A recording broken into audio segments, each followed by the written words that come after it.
So what's going on, Gas Gang? Today we are back with another sick update video. In fact, I say sick, a sad update video on the boosted all-wheel drive build on the Honda Integra. Guys, we've hit a stumbling block. Stay tuned for this one and let's get it. Welcome to Officially Gas.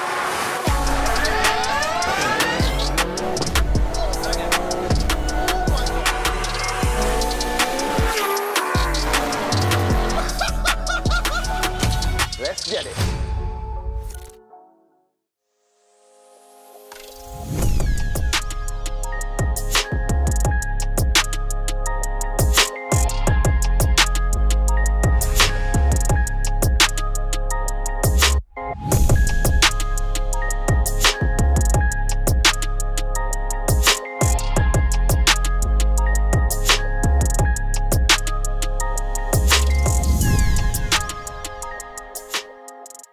So yes, guys, as the intro said, and probably the thumbnail too, yeah, we got a problem. We got a big problem. So look, I'm not going to beat around the bush because it's going to be quite informative as to what's actually wrong today in this video.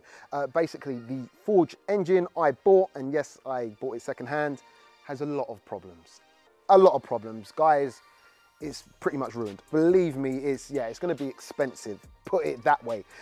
Before we go and speak to Josh down here at Auto Talk, who's been working on the four-wheel drive build and stripping the engine down and all those kind of bits, what I thought I'd do is show you some of the cool scenery around here. Guys, are you seeing what I'm looking at here? I mean, these cars, these R34 GTRs are very, very rare as it stands. This is probably the best example I've ever seen. And what you guys have probably just seen is, check the number plate out, R34 GTR. Now, you tell me what's worth more, the car or the plate?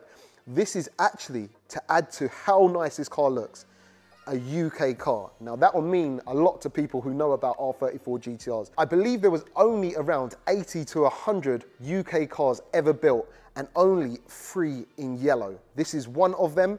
I believe there's only one other in the country right now. So this here is a very, very special car. This was actually completely nut and bolt restored, a full restoration by Auto Talk. And honestly, this is one of the cleanest, craziest looking GTRs I've ever seen. And as you see up there, you would have seen on the last video too. Yes, that is another R34 GTR. It's like a bus. You wait for 1 and 2 come along, right? As you can see, this is having loads. In fact, this is having a full restoration too. They don't mess around here at Auto Talk. And that's why we've got this bad boy here. Let's talk about my Integra and the bad news. So let's go and speak to John. All right, guys, so now we are in Auto Talk's engine room and I'm here with Josh, who is gonna be telling us everything that's wrong with this engine, which is pretty much, yeah, it's bad. Guys, this is like, it's my bad, isn't it? I bought an engine that was a secondhand engine. Everyone told me not to do it. I was like, nah, so I'll save some money. And I was hoping it wasn't gonna be a bad one. This is just a very, very bad one. So shall we start with the cylinder head, in fact, because that is what you mentioned first. What's the talking points here? So the main thing you're going to see first is the condition of the cylinder head itself. Yep. As you can see in each combustion chamber, the amount of build-up there is, which is a bit of an indication of a lot of oil burning, possibly a lot of high mileage, a lot of variables, but not very happy with the fact that number 3 was leaking quite badly.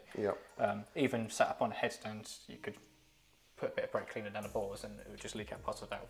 So that's proper leak. The other thing is, oh, head gasket is blown, wasn't it? There's a sign around. This is where the head gasket would seal the chamber, and you can see all these sort of marks here. Is where like soot and whatever else has gone on is blowing past that seal. So there's a bit of a sign there. Okay, so that's pretty much head. Side of things. Yep, head side of things. Then we move over to the actual block and the there's your torch. Thank you. And the cylinders themselves. Yes, so the engine looks like it's sat still for a really long time. Only because, like, if you look downside the bore here, you can see all these sort of like rust marks, if so to speak, basically. Which is basically an indication that the pistons have all sat in the same place for quite a long time, possibly unsealed or inlet manifold open with the valves open at that particular point, and moisture's gotten in there. And you can feel that with your finger. Obviously, you're not going to tell on the camera, but we can feel it. Another one. Was it this one? It's number one, wasn't it? Yeah. So at the moment, we just put one of the bottom rings off this number one piston just to check the clearance, which is kind of all right. But there is a great big mark going down that cylinder, as you just pointed out. Yeah. Just on there, which if you follow over here, corresponds to this piston on here. Okay. So I don't know if you can see that, but basically something has gone through the engine. Don't know what, but you can even see it on the side of the you can see where something scraped down the side, down the bore itself. And that is the same story number two. It hasn't gone down the bore, but something's definitely gone in there. You can just about see on top, you can just see the indentations around here. Yeah, so not good news. And then we thought, all right, cool, well, the pistons we can't salvage, but the rods maybe, and then we found issues. More issues. So as it stands looking, you got 1, 2, 3 and 4. As you compare each one, number 3 is black and blue and whatever sort of colour. It's got a really weird coloration on it, isn't it? It's like, I'm not sure if the camera's picking it up, but it's like it's really been heated up at some point. Yeah, it's in a mega amount of heat. Normally when you see them sort of marks or heat colours, etc., it's a sign of like a spun bearing or something's basically got really hot. Now the bearings don't actually look that bad. So it's almost like new bearings have just been put in. Which is a really confusing part. And show them X marks the dot too. So everything... On this one particular cylinder, like the piston's been X'd for some reason, so has the conrod itself. It looks like it's been written off, and then the guy's been like, he picked it up out of the bin, and thought, I'll have that, I know what I'll do with that. So that's where we're at with that. The other thing is, if you have a bit of a close eye, it's not going to be able to tell on camera, but where you've got the locating tabs on the bearings, going onto the conrod, basically number 1, number 2, number 3, the locating tabs are all this side. And then on this piston and conrod, it's 180 out. So it's like basically the rod is 180 out compared to the rest. So basically these 3 are either in the right place and this one's not, or this one's in the right place and these 3 aren't. Oh man, so there you go guys, that's pretty much where, that is it, isn't it? Please don't tell me anymore, it's going to kill me. No, I think that's it. Oh, and when you were taking it apart, you were finding bits hanging out. Timing chain guide bolts hanging out and stuff. Oh, hang on, wasn't there a bit floating around in a sump too? Yes, sorry. So yeah, you got there's a bit of engine. Bit of alley, and it's basically off basically the crank girdle. Okay. What's happened is too long of a bolt has been put through the sump and it's gone and bottomed out in the girdle, and that's given way and snapped off.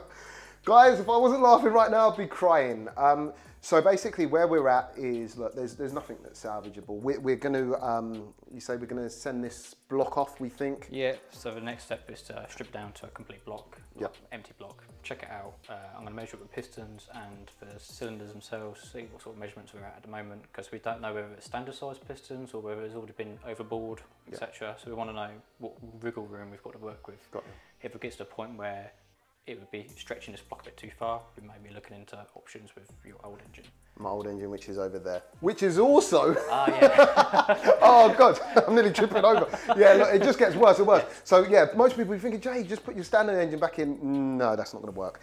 We actually caught that engine right at the right time. Yes. This engine is pretty much gone, right? Yeah, I mean, it's still running. Obviously, you complained of a bit of smoke. It was starting to misfire a little bit now and again, a bit of smoke, Yeah, so I've done the same thing, leak down test, and most of them are all sensible numbers and there's no massive difference in between all 4 cylinders, which is always a good thing to look for.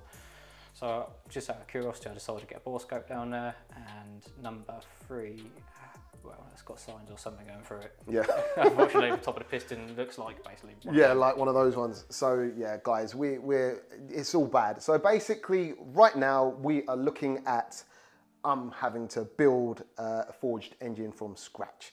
And yeah, it's not that cheap, to tell the truth, but it's going to happen. And it's going to be, once it's made, once it's built, You guys obviously know what you're doing. We've got peace of mind and we can move forward with the build and run good power through it safely, hopefully. Yeah. So that's pretty much where we're at with this negative. There's a lot of negativity in this room right now. Yeah, we can just call this a negative room. This is the negative side. But there is some light at the end of the tunnel, shall we say, or there has been some positive advancements with the build so far with the four-wheel drive four-wheel drive side of things has been going really well. Shall we take him outside and talk about some of that? Yeah, absolutely. Cool. Right guys, so as you see, we have an Integra in the background. So Josh, do you want to talk us through kind of where we're at now and what kind of advancements we've done or you've done? Yeah. Well, basically, everything that an Integra would normally have is gone. Wicked. Engine, gearbox, subframe, and all the rear end side of things is out for car. Most of the time has basically been mocking up for replacement parts like the CRV subframe and the gearbox, make sure it's all going to work and make a plan of what parts need to be ordered, etc., and how we're going to go forwards. What's in now? What have we managed to fit? Okay, yeah, so CRV front subframe is in. That all bolts up quite nicely to the standard locations. The gearbox itself with a different mount just up here, you might not be able to see. Oh, okay, yep. It gets quite close to the bulkhead itself, so there is a bit of a massaging, as we like to call it. It needs to be done. It's not a lot, it's not horrific, it's like probably like just a little curvature, that's all. Just a little tickle. A little tickle there, yeah. So the gearbox, transfer box, and I thought it was quite cool actually now because you guys, you can see the vision, you can see, so obviously coming off the transfer box, this is where the prop would mount and that's where it would go. So yeah, obviously sending the drive down to the back. I've got your standard low control arms in, just wanted to see whether that's going to work or not. As you can go a little bit along as well now. There was a mount along here, basically. Oh, okay. This piece here, which was spot welded in as factory, and all I've done is just drilled it out, chiseled it off and just made clearance. But I will be tidied up, obviously. Yeah, no problem. And I'll probably, at some point around this area, it's where your viscous coupler is going to go. Oh, got ya, yeah. And it'll, depending on where it locates, I'll obviously strengthen this area back up, but we could also tie into where the viscous mounts itself as well. Okay. So there'll be a bit of opportunity to work there as well. And from here is where the cut will be happening for clearance for the prop shaft. Got ya. And then when the prop shaft comes to the back, there is actually some advancements now. People are looking at the Integra, and yes, we do have drive shafts in place, which is a weird sight. Everything seems to kind of line up, right? Yeah, so first of all, I literally bolted up the CRV trailing arms as a whole. You bought them as a sort of a job lot with the hubs, the brakes and the trailing arms themselves, and that all bolted up. Doing a bit more research and also obviously side by side comparison, I could see there's a few differences with like where the strut location would be, so like, i.e. here on the CRV is a bit higher up, so you'd have to take that into account with the coilover height itself. With a bit more research, I believed that the DC5 trailing arms can work with the CRV hubs. So I thought, well, why not try it? So that's exactly what I've done. So at the moment now we've got the CRV hubs with the DC5 trailing arms, which works out quite well with the rest of the car because everything on this point on the arm is in the factory location. Got ya. Also the rear diff mount now. Yes. Because, so basically, we could fabricate one or we could find someone to fabricate one, but we think we're just going to buy a complete rear diff mount, which should look quite good. Over in America, we've got to be coming up, a lot of people know the Hub City Performance, that specialise in conversion kits for all the earlier Civics, but they do make a rear diff mount kit for RSXs, EP3s, DC5s. Got ya. So yeah, that will take care of most things. So like alignment, side of things, knowing where to mount the diff, they've already worked that all out. So that would just be a bit of a chop and weld exercise. Bolt in this lovely bit of CNC machinery. Plonk it in and then you can work from there. Your uncle. So there you go, guys. Advancements are happening. Josh and the boys down here at Auto Talk have been well away doing this and obviously spending time stripping down engines, dodgy engines, shall I say, and yeah, just working out a plan of action. So guys, you're pretty much up to date of where we are now. I think the next checkup will probably be a bit more kind of in depth of what we're going to be doing with the engine build. Oh, so yes, that's another thing. I don't want to promise this, but I think I might have got a wagon rear diff and viscous coupler and also drive shaft. So basically that might be going on. That's not 100% right yet. but they are rated to a lot more power, a lot stronger and more robust. Also, guys, what you can't see from underneath is the whole of the car is stripped out naked too, right? Yeah.